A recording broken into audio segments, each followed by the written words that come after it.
Welcome to pride of Thagadur. வணக்கம் நண்பர்களே.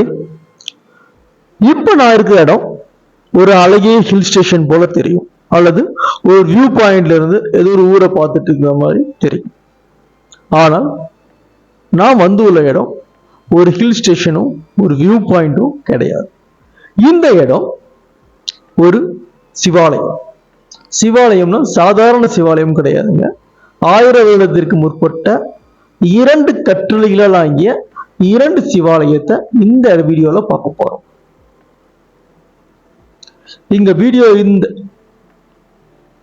இந்த சிவாலயத்துல சிவன் மட்டும் ஸ்பெஷல் கிடையாதுங்க.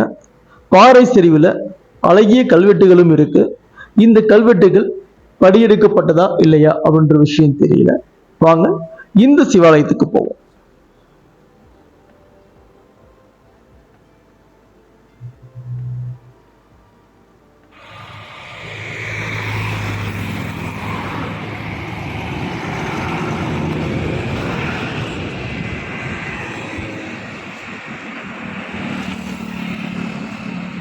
தூரமா ஒரு மலை தெரியுது இல்லையா, அந்த மலை உச்சியில தான் இந்த சிவாலயம் இருக்கு. இந்த சிவாலயத்துக்கு ஆஃப் ரோட் பயணமாகவும் போகலாம், அல்லது படிக்கட்டு மூலியமாகவும் நடந்தும் செல்லலாம். இந்த படிக்கட்டு பழைய படிக்கட்டுன்னு சொல்லியிருக்காங்க. நான் ஆஃப் ரோட் பயணம் மூலியமா தான் 2 வீலர்லயே மலை உச்சி வரைக்கும் போயிருக்கேன். ஸோ இந்த கோயில் நீங்க ஒரு ஆஃப் ரோட் பயணம் இருந்தா கண்டிப்பா உங்களுக்கு இல்லை ட்ரெக்கிங்க்கு வந்து உங்களுக்கு ரொம்ப பிடிக்கும்.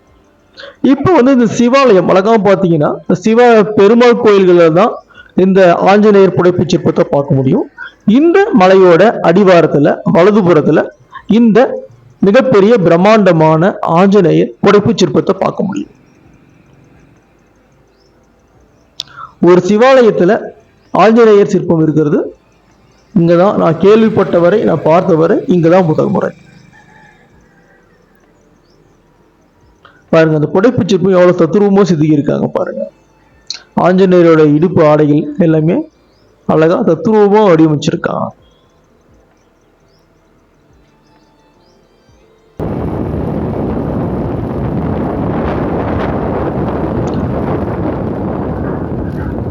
இப்ப பயணம் செஞ்சுட்டு இருக்கோம் 2 வீலர்ல. 2 வீலர் பயணம் அடுத்து பாத்தீங்கன்னா ஆஃப் ரோட் பயணம். தெரியுதுங்க இல்லையா? இங்க கோயிலை சுத்தி பாத்தீங்கன்னா தார் ரோடு போட்டிருப்பாங்க, கிரிவல பாதைன்னு சுத்தி. அதுல கிழக்கு திசையில வரும்போது இந்த பாதை பிரிஞ்சு போகும். இந்த பாதையில ஏறும் பொழுது நமக்கு ரொம்ப ஜாக்கிரதையா, ஆஃப் ரோட் பயணம்னாலும் ரொம்ப ஜாக்கிரதையா ஏறணும். ரொம்ப மோசமான கண்டிஷன்ல தான் இந்த பயணம் இருக்கும். ஏன்னா கொஞ்சம் தவறுகளா நீங்க அடிபட்டாலும் ஹெல்ப்புக்கு யாருமே வரமாட்டாங்க, கீழே வர்றதுக்கு கஷ்டம்.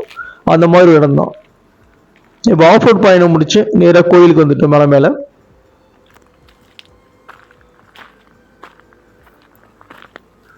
இந்த வீடியோ டியூரேஷன் பார்த்தீங்கன்னா 20 நிமிஷம்.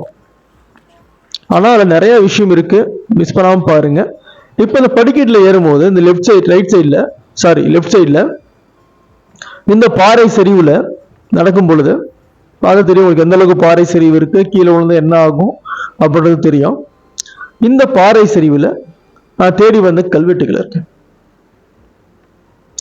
இந்த கல்வெட்டு கவர்மெண்ட் ரெக்கார்ட்ல பதிவு பண்ணியிருக்கா இல்லையா அப்படின்ற தகவல் கிடையாது.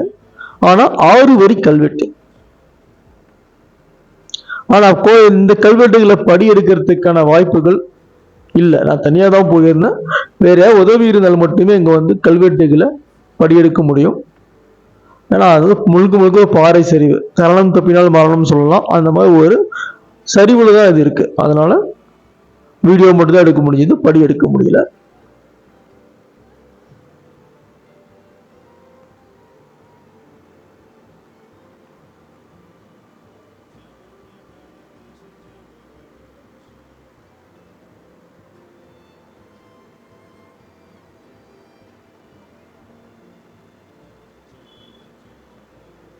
எந்த மன்னன் என்ன வாசகத்தை எழுதியிருக்கான் அப்படின்ற விஷயம் இங்க தெரிய வரல. ஆனால் 6 வரி கல்வெட்டு படிக்கக்கூடிய நிலையில தான் இருக்கு. முழுக்கெல்லாம் சேதம் அடையல, லேசான சேதம் இருக்கு. இருந்தாலும் இந்த கல்வெட்டுகளை யாராவது தொல்பொருள் ஆய்வாளர்கள் யாராவது இருந்தீங்கன்னா, அறிஞர்கள் இருந்தீங்கன்னா, வரலாற்று ஆய்வாளர்கள் அறிஞர்கள் இருந்தீங்கன்னா கொஞ்சம் பாருங்க, பார்த்து கொஞ்சம் படியெடுத்து அரசாங்கத்தில் சேர்ப்பதற்கான வழிவகை எனவும் அதை செய்யணும்னு கேட்டுக்கிறேன்.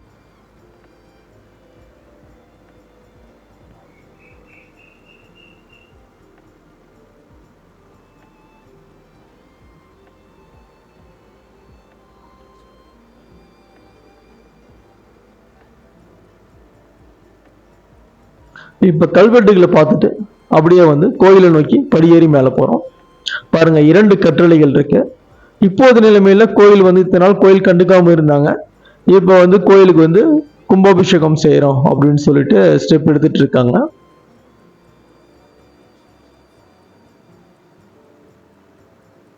இந்த கற்றளி தெற்கு பார்த்த மாதிரி அமைஞ்சிருக்கு. இந்த கற்றளியில 2 ஆலயங்கள் இருக்கு. ஒன்று சிவாலயம் ஒன்றும், மற்றொன்று அம்பாளுக்கான மற்றொரு சன்னதியும் தனித்தனியாக இருக்கிறது பார்க்க முடியுது.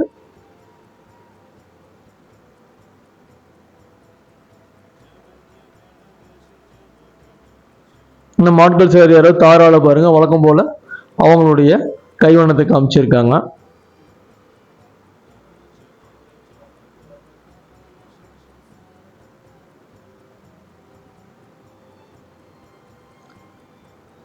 அப்படியே கோயிலை சுத்தி பாத்தீங்கன்னா பாருங்க, சுத்தி வந்து பச்சை பசேல்னு 4 திசைகளிலும் பச்சை பசேல்னு பார்த்தீங்கன்னா இயற்கை சூழ்ந்து ரொம்ப ரொம்ப மனதுக்கு ஒரு ரம்மியமான காட்சிகளை உள்ளடக்கியது இடம். ஆரவாரம் இல்லாமல் சிவனை வந்து நீ தனியா வழிபடணும், தரிசிச்சு வழிபடணும் அப்படின்னு ஆசைப்பட்டீங்கன்னா இந்த கோயில் அருமையான இடம். இந்த கோயில் இருக்கிற இடம் சொல்லவே இல்லை பாத்தீங்களா. இந்த கோயில் வந்து ரொம்ப தூரமா இங்க இருக்குன்னு நினைக்காதீங்க. தருமபுரி மற்றும் சேலம் மாவட்ட எல்லைகளான தொப்பூர்ல இருந்து மேட்டூர் செல்லும் சாலையில் ஏறத்தாழ 10 கிலோமீட்டர் தொலைவில் கோவில் வெள்ளார் என்று ஒரு ஊர் உள்ளது. அந்த கோவில் வெள்ளார் பஸ் ஸ்டாப்ல இறங்கி ரைட் சைடு, அதாவது கிழக்கு திசையில பாத்தீங்கன்னா மலை மேல இந்த சிவாலயத்தை பார்க்க முடியும். இது நாம வந்த வழி. படிக்கட்டுகள் இவ்வளவு அமைச்சிருக்காங்க.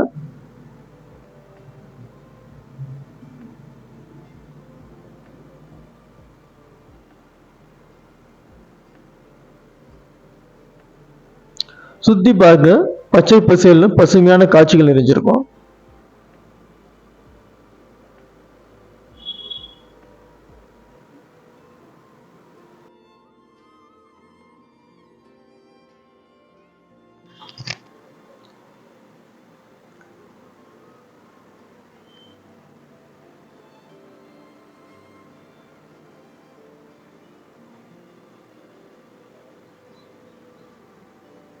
இதுதான் கோயில் உள்ள ஊர். அப்படியே பாருங்க, கோயிலுக்கு நேரெதிரா, மலைக்கு நேரெதிரா மற்றொரு கோயில் புதுசா கட்டியிருக்காங்க. மல்லிகார்ஜுனர் கோயில்னு போட்டீங்கன்னா அவங்க அந்த கோயில் தான் கூகுள்ல காமிக்கும். அந்த கோயிலுக்கு நேர் எதிர்ச்சியில மலை மேல இந்த ஒரிஜினல் மல்லிகார்ஜுனர் கோயில் இருக்கு.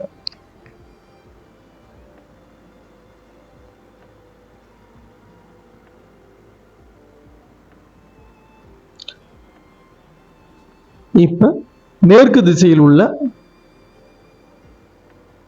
மற்றொரு கற்றளி. இந்த கற்றளி பார்த்தீங்கன்னா பூட்டி இருக்குன்னு சொல்ல முடியாது, கதவை வந்து மூடி வச்சிருக்காங்க. என்ன விஷயம்னா, கோயில கும்பாபிஷேகம் செய்வதனால், அதாவது கும்பாபிஷேகத்துக்கு என்ன பண்ண போறாங்கன்னா மேல வந்து காங்கிரீட் கலவை போட்டு சிமெண்ட் ஒழுகாத மாதிரி பண்ண போறாங்க. இந்த கற்றளி அப்படியே வச்சுக்கிட்டு மேல் பகுதியில மட்டும் கோபுரங்கள் எழுப்புறது போல திட்டமிட்டு இருக்காங்கன்னு பார்க்கும்போது தோணுது.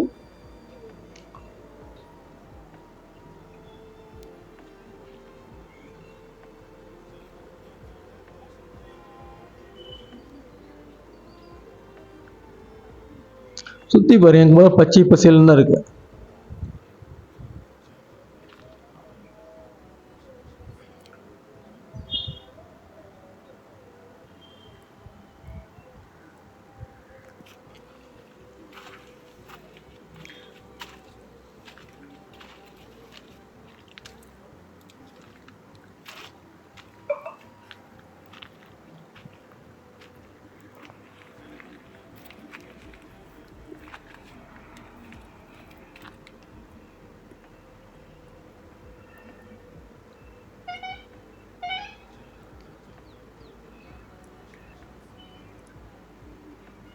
இதுதான் கோயிலுக்கு நம்ம வந்து வழிங்க.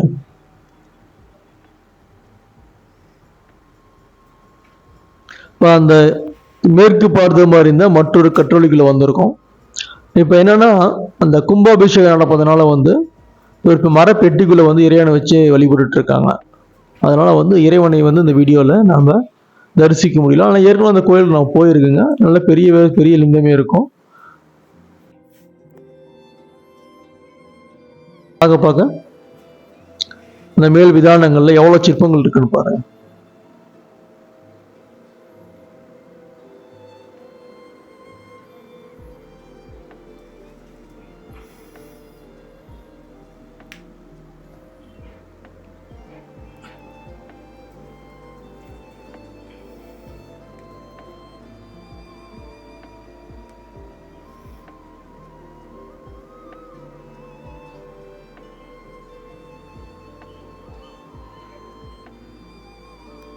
அவ்வளோதான், கோயிலுக்கு வெளியே வந்தாச்சு. கீழே பார்த்தா நந்தி இருக்காரு, பக்கத்துலேயே பழைய விளக்கு எறிவதற்கான ஒரு பெரிய இது வச்சிருக்காங்க பாருங்க, இது கல்லால் ஆன ஒரு விளக்கு வந்து பெரிய அளவு வச்சிருக்காங்க. அருகிலேயே பார்த்தீங்கன்னா இந்த கோயிலுக்கு நிலம் தந்த மன்னனாகவோ கோயிலை கட்டிய மன்னனா யாருன்னு தெரியல, அவரோட சிலையுமே வந்து அருகில் வந்து இருக்கு. ஆனால் தரையில் வந்து இருக்கு, இல்லை அடியாரா இருக்காருமா யாரெல்லாம் இருக்கலாம். பட் இந்த கோயிலோட தொடர்புடைய ஒருவருடைய சிலை வந்து கீழே இருக்கிறத பார்க்க முடியுது. அப்படியே வந்து கோயிலில் உள்ள சிற்பங்கள், இப்படி இந்த கோயில் கட்டியிருக்காங்க, என்னென்ன சிற்பங்கள் இருக்கு, எப்படிலாம் வந்து இந்த கட்டளை செதுக்கி இருக்காங்க, அந்த அமைப்புகளை முழுசாக பார்க்குறோம். பாருங்க, விநாயகர் இருக்காரு, கட்டளையில மேலே விநாயகர் செதுக்கி இருக்காங்க. டிசைன்ஸ்லாம் பாருங்க, ரொம்ப அற்புதமாக டிசைன் பண்ணியிருக்காங்க ஒவ்வொன்றும்.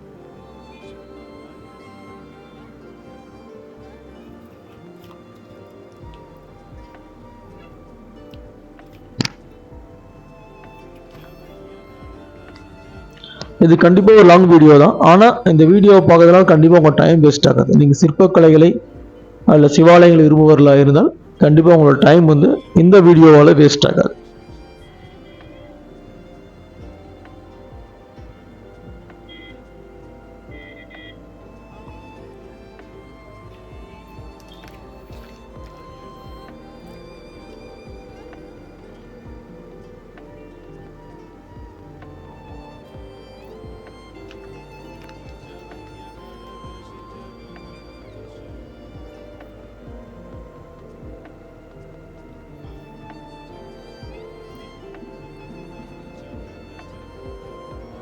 அனைத்து வகையான அந்த பில்லர் மாதிரிலாம் எல்லாமே வந்து கல்லுலேயே செதுக்கி செஞ்சுருக்காங்க.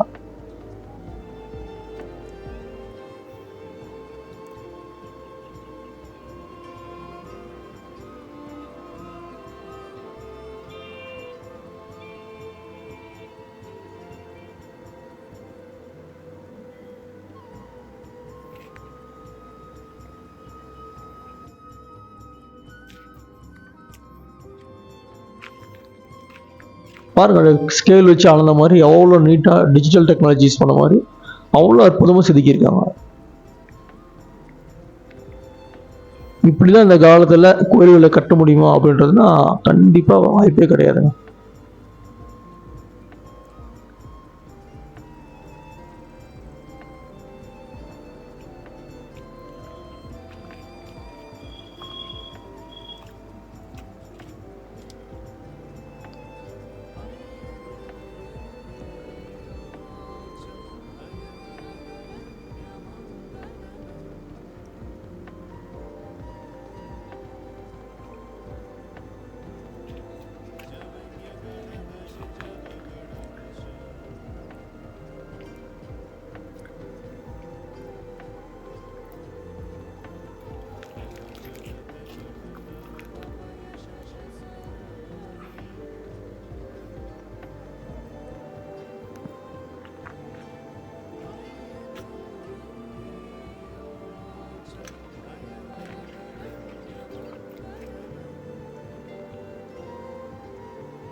இப்போ வந்து இந்த கற்றளிகள் இருக்கு இல்லையா, அந்த கற்றளியில் முழுக்க அனைத்து திசைகளிலையும் பார்த்தா கற்றளி சுற்றி பார்த்துருக்கோம். என்னென்ன சிற்ப வேலைகள் பண்ணியிருக்காங்க, என்ன இது அப்படி டீட்டெயில்ஸ் ஃபுல்லாக பார்த்துருக்கோம்.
இப்போ இந்த இரண்டாவது கற்றளிக்கு வரும்.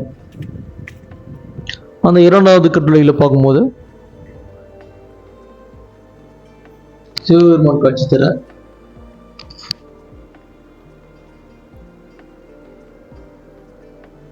அது ஒரு சுயம்புலிங்கம், ஒரு லிங்கம் இருக்கு, பக்கத்துலயே மற்றொரு லிங்கம் வச்சிருக்காங்கன்னு நினைக்கிறேன்.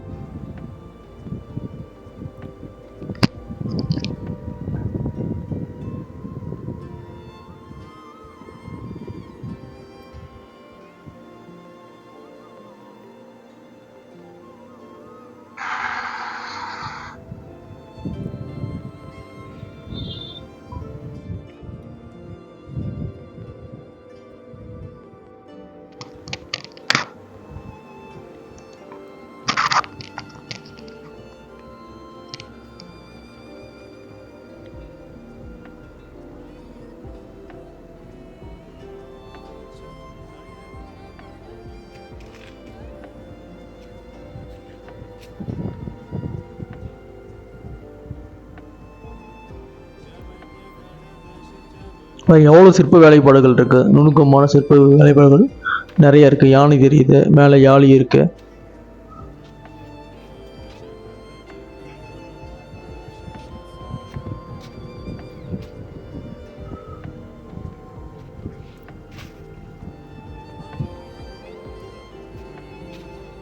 பறவைகள் கூட தத்ரூபமா பண்ணியிருக்காங்க.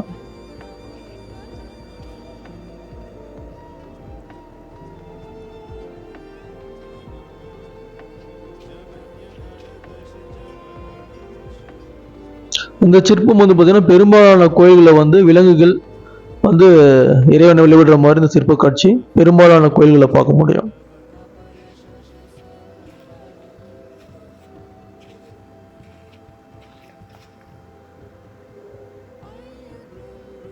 இப்போ அந்த தெற்கு பார்த்த கற்றளியில் ரெண்டாவது கோயில் இது வந்து பார்த்தீங்கன்னா அம்பாளுக்கான கோயில். இது இந்த கோயில் பாருங்களேன் எவ்வளோ சிறப்பாக இருக்கு. சில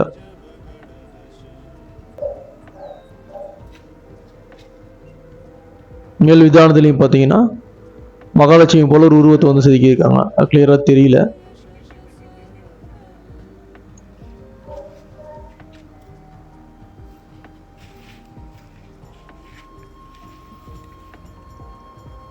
கீழேயும் பார்த்தீங்கன்னா யாழி இருக்கு.